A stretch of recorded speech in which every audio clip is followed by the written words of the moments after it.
Supreme court ने सबूतों और अभियोजन पक्ष में कमजोरियां देखने के बाद हाल ही में किशोर की हत्या और अपहरण के मामले में 3 लोगों को बरी कर दिया। ट्रायल कोर्ट ने 2 आरोपियों को मौत की सजा सुनाई थी, जिसे हाई कोर्ट ने बरकरार रखा था।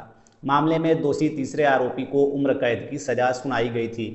Justice BR Gavai, justice JB Pardiwala और जस्टिस संजय कुमार की खंडपीठ ने कहा, कोई वैध और स्वीकार्य कारण सामने नहीं रखा गया कि क्यों यह मामला दुर्लभतम मामलों में से दुर्लभतम है, जिसके लिए इतनी कठोर सजा की आवश्यकता है।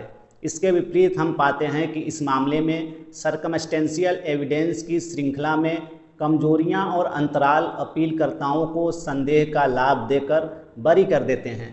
सर्कमस्टेंशियल एविडेंस के आधार पर उन्हें उचित संदेह से परे दोषी ठहराने के लिए आवश्यक सबूत की डिग्री स्पष्ट रूप से स्थापित नहीं है। मामले की संक्षिप्त पृष्ठभूमि को हम लोग जान लेते हैं। यह मामला 15 वर्षीय अजीत पाल से संबंधित है, जिसकी जुलाई 2013 में बेरहमी से हत्या कर दी गई थी। पड़ोसी ओम प्रकाश यादव, उसके भाई राजा यादव और बेटे राकेश यादव पर अजीत पाल की हत्या और संबंधित अपराधों के लिए मुकदमा चलाया गया।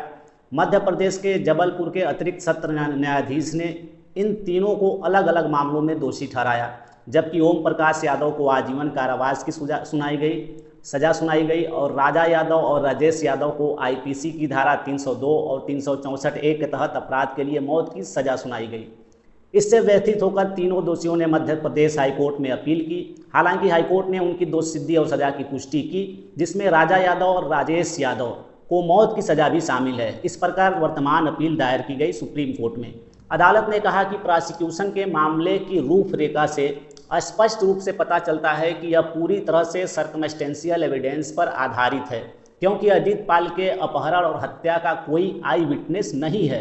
यह राय दी गई कि सर्कमस्टेंशियल एविडेंस पर आधारित मामले में प्रोसिक्यूशन को निरंतर घटनाओं की श्रृंखला स्थापित करनी चाहिए, जो बिना किसी दोष के आरोपी के अपराध की ओर इशारा करती है और किसी अन्य की नहीं।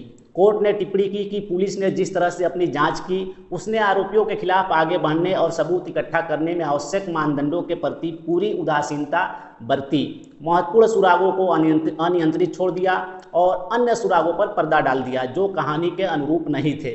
अंततः कोर्ट ने कहा कि अपीलकर्ताओं के अपराध की ओर इशारा करने वाली घटनाओं की ठोस, बोधगम्य और मूर्खतापूर्ण श्रृंखला प्रस्तुत करने में विफल रहने पर किसी अन्य परिकल्पना की कोई संभावना नहीं होने के कारण हमारे पास अपीलकर्ता को संदेह का लाभ देने के अलावा कोई विकल्प नहीं बचता है।